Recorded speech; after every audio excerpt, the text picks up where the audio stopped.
Tatkal ticket எடுக்க அதிகாலை 4 மணி முதலே ரயில் நிலையத்தில் வரிசையில் நின்ற அனுபவம் உங்களுக்கு இருக்கிறதா? பல மணி நேரம் காத்திருந்தும் டிக்கெட் கிடைக்காமல் ஏமாற்றம் அடைந்திருக்கிறீர்களா? இனி அந்த கஷ்டத்துக்கு இந்திய ரயில்வேலேருந்து ஒரு புதிய தீர்வு கொண்டு வந்திருக்காங்க. ஆகஸ்ட் 1 முதல் நீங்கள் பார்த்தீங்கன்னா தட்கல் டிக்கெட் முறையில் மிகப்பெரிய மாற்றம், டோக்கன் சிஸ்டம் என்ற புதிய நடைமுறை அறிமுகமாயிருக்கு. இது உண்மையிலே பயணிகளுக்கு உதவுமா? யாருக்கு முன்னுரிமை? டோக்கன் எப்படி வழங்கப்படும்? ஆன்லைன் தட்கலுக்கு மாற்றம் வருமா? இந்த புதிய விதிமுறையால் கருப்பு சந்தை மற்றும் ஏஜென்ட் பிரச்சனைகள் முடிவு கிடைக்குமா? இதையெல்லாம் முழுமையாக எந்த தவறான தகவலும் இல்லாமல் அதிகாரப்பூர்வ தகவலுக்கு இந்த வீடியோவில் நம்ம பார்க்கலாம். வெல்கம் டு வெங்கட் ரயில்வே தகவல். நான் இன்னைக்கு பேசக்கூடிய ஒன் ஆஃப் த இம்பார்ட்டண்டான நியூஸ் பார்த்தீங்கன்னா, இன்ஃபர்மேஷன் பார்த்தீங்கன்னா, தட்கல் டிக்கெட் புக்கிங்கில் ஒரு இம்பார்ட்டண்டான சேஞ்சஸ் பண்ணியிருக்காங்க. ஸோ வணக்கம் and welcome back. So Indian ரயில்வேல பார்த்தீங்கன்னா, பொதுமக்கள் அதிகம் பயன்படுத்தும் ஒரு வசதி பார்த்தீங்கன்னா, லாஸ்ட் மினிட் புக்கிங்க்கு என்னமே யூஸ் பண்ணுவாங்கன்னா தட்கல் டிக்கெட் தான் யூஸ் பண்ணுவாங்க. அவசர பயணம், மருத்துவ அவசரம், வேலை நேர்காணல் நிறையா உங்களுக்கு ட்ரெயின் டிக்கெட் புக் பண்ணுவாங்க. தட்கல் என்றாலே என்ன ஞாபகம் நமக்கு வரும்னு பார்த்தீங்கன்னா, நிறைய வரிசை, அதிகாலை முதல் ரிசர்வேஷன் கவுண்டர், இதெல்லாம் நான் சொல்கிறது பார்த்தீங்கன்னா ரிசர்வேஷன் கவுண்டரில் நீங்கள் இருக்கிறது கரெக்டாக.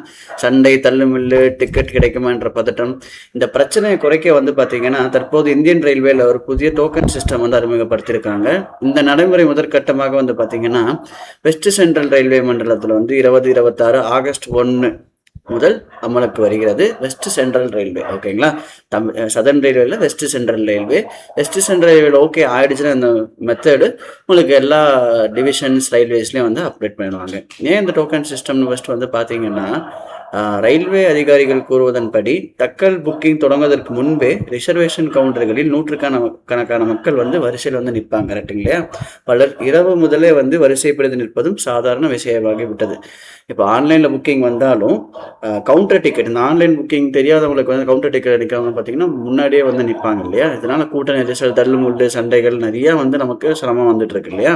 ஸோ இந்த சூழ்நிலையை கட்டுப்படுத்தவே என்ன சொல்லியிருக்காங்கன்னு பார்த்தீங்கன்னா, அது அழகாக சொல்லியிருக்காங்க. Crowd management and streamline ticket, ப்ராப்பராக டிக்கெட் கொடுக்கறதுக்கோசரம் தட்கல் புக்கிங் தொடங்குற நேரத்திற்கு முன்பாக டோக்கன் கொடுத்துருவாங்க. நீங்கள் போய் ரயில்வே ஸ்டேஷனில் டோக்கன் டிஸ்ட்ரிபியூஷன் டைமிங் பார்த்தீங்கன்னா, ஏசி தட்கலுக்கு 8:30 9 மணி வரைக்கும் காலையில், நான் ஏசிக்கு பார்த்தீங்கன்னா 9 to 9:30 வரை. அதாவது நீங்கள் பல மணி நேரம் மேலே வரிசை நிற்க வேண்டிய அவசியம் இல்லை. குறிப்பிட்ட நேரத்தில் டோக்கன் வாங்கி அதில் குறிப்பிட்ட நேரத்தில் ரிசர்வேஷன் கவுண்டருக்கு சென்று டிக்கெட் பதிவு செய்யலாம். ஒவ்வொரு கவுண்டருக்கும் எத்தனை டோக்கன் பார்த்தீங்கன்னா, ஏசி தட்கலுக்கு 10, நான் ஏசி தட்கலுக்கு 15 மட்டும் ஆரம்பத்தில் வழங்கப்படும். பின்னர் பயணிகள் எண்ணிக்கையை பொறுத்து இந்த எண்ணிக்கை அதிகரிக்கவோ குறைக்கவோ ரயில்வே முடிவு செய்யும் சொல்லியிருக்காங்க. இது இம்ப்ளிமெண்ட் பண்ணக்கூடிய ரயில்வே பார்த்தீங்கன்னா வெஸ்ட் சென்ட்ரல் ரயில்வே, ஓகேங்களா? ஸோ டோக்கன் முடிந்தால் என்ன சொல்லுவார், முக்கியமான விஷயம். டோக்கன் முடிஞ்சு போச்சுன்னா என்ன பண்ணுவாங்க நீங்கள் கேட்பீங்க.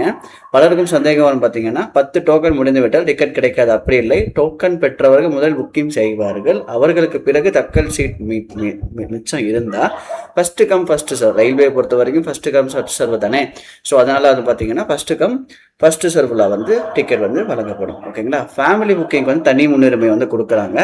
இந்த திட்டத்தில் பார்த்தீங்கன்னா புதிய விஷயம் சேர்க்கப்பட்டுள்ளது. 2 வகை டோக்கன். கேட்டகரி ஏ பார்த்தீங்கன்னா குடும்ப உறுப்பினர்களுக்காக டிக்கெட் பதிவு செய்பவர்கள். கேட்டகரி பி பார்த்தீங்கன்னா மற்ற அனைத்து பயணிகளுக்கும். கேட்டகரி ஏ டோக்கன் பெற புக்கிங் செய்யும் போட்டோ மேலும் பயணம் செய்யும் குடும்ப உறுப்பினர் போட்டோ ஐடி இரண்டும் காட்ட வேண்டும். என்ன சொல்லியிருக்காங்கன்னா, கேட்டகரி ஏ ஃபேமிலி மாதிரி, கேட்டகரி பி அடுத்தது, ஓகேங்களா? கேட்டகரி ஏ நீங்கள் புக் பண்ணணும்னா போட்டோ ஐடி மேலும் பயணம் செய்யும் குடும்ப உறுப்பினர் ஃபோட்டோ ஐடி எல்லாமே நீங்கள் சப்மிட் பண்ணணும். கேட்டகரி பியில் நீங்கள் ஜென்ரலாக உங்களுக்கான இதை நீங்கள் காமிச்சா போதும். டோக்கன் டிரான்ஸ்ஃபர் செய்ய முடியுமா? இப்போ நான் டோக்கன் டிக்கெட்டை வாங்கிட்டேன், டோக்கன் நான் எடுத்துட்டேன், அந்த டோக்கனை நீங்கள் டிரான்ஸ்ஃபர் பண்ண முடியுமானா முடியாது. ஸோ நீங்கள் வாங்கிய டோக்கன் யாருக்கும் கொடுக்க முடியாது. என்ன பண்ணால் ஃபோர்ஜரிஸு, ஸ்கேமிங்ஸ் எல்லாமே குறைச்சிருவாங்க. ஆன்லைன் தட்கலுக்கு இந்த மாற்றம் வருமானு பார்த்தீங்கன்னா கிடையாது. இது புதிய டோக்கன் சிஸ்டம். ரிசர்வேஷன் கவுண்டர் மட்டும் தான். நான் சொன்னேன் இல்லையா, ஆன்லைனில் நீங்கள் ஆஸ் யூஷுவல் புக் பண்ணிக்கலாம். ரிசர்வேஷன் கவுண்டரில் இந்த ஒரே ஒரு ரயில்வேல இம்ப்ளிமெண்ட் பண்ணியிருக்காங்க. அதுவும் sub railway, west central railway, கரெக்டுங்களா? ஸோ தட்கல் டிக்கெட்டோடைய சுருக்கமான வேலை பார்த்தீங்கன்னா, இந்த ஸ்கீம் 1997 அறிமுகப்படுத்தப்பட்டது. கடைசி நேரத்தில் பயணம் செய்வங்களுக்கு இந்த உதவியாக இருக்குன்னு சொல்லி வாய்ப்பு வழங்குவது. ஆன்லைன் ரிசர்வேஷன் மற்றும் ரிசர்வேஷன் கவுண்டர் ரெண்டுத்துமே வந்து பார்த்தீங்கன்னா தக்கல் டிக்கெட் செய்யலாம். தக்கல் டிக்கெட் உண்மையாலுமே பயனுள்ளதுன்னு பார்த்தீங்கன்னா நீண்ட வரிசை குறையும், அதிகாலை முதலே ஸ்டேஷனில் காத்திருக்க வேண்டிய அவசியம் இல்லை, கவுண்டரில் கூட்ட நெரிசல் குறையும், பெண்கள் மற்றும் மூத்த குடிமக்களுக்கு வசதி, ரிசர்வேஷனில் கவுண்டரில் ஒழுங்கு அதிகரிக்கும். இது எப்படி போகுதுன்னு கம்மிங் டேஸில் வந்து நான் அப்டேட் பண்ணுறேன். ஓகே. ஆனால் இந்த சவால்களும் இருக்குது. 10 to 15ன்னு சொன்னீங்க, நிறைய பேர் அலமோதுவாங்க, நிறைய பேர் வந்து கவுண்டரில் வந்து நிற்பாங்க முன்னாடியே. இந்த மாதிரியும் பண்ணுறதுக்கு 8:30 மணி டிக்கெட்டுக்கு 6 மணிக்கே வந்து 5 மணிக்கே வந்து உட்காரத்துக்கும் சில பேருக்கு சான்சஸ் இருக்குது. ஸோ இந்த டிக்கெட்டோட ஃப்ரீக்வன்சி கவுண்டர் அண்டு டோக்கனுடைய ஃப்ரீக்வன்சி வந்து அதிகப்படுத்தணும். டோக்கன்ஸ் வந்து ஒரு 500 டோக்கன் கிட்ட, ஒரு 100 டோக்கன் கிட்ட கொடுத்தா மட்டும்தான் இதை வந்து கண்ட்ரோல் பண்ண முடியும். இது நல்ல ஒரு இம்ப்ளிமெண்டேஷன் இந்தியன் ரயில்வே சைட்லேருந்து வே ஃபார்வர்டுன்னு பார்ப்போம்.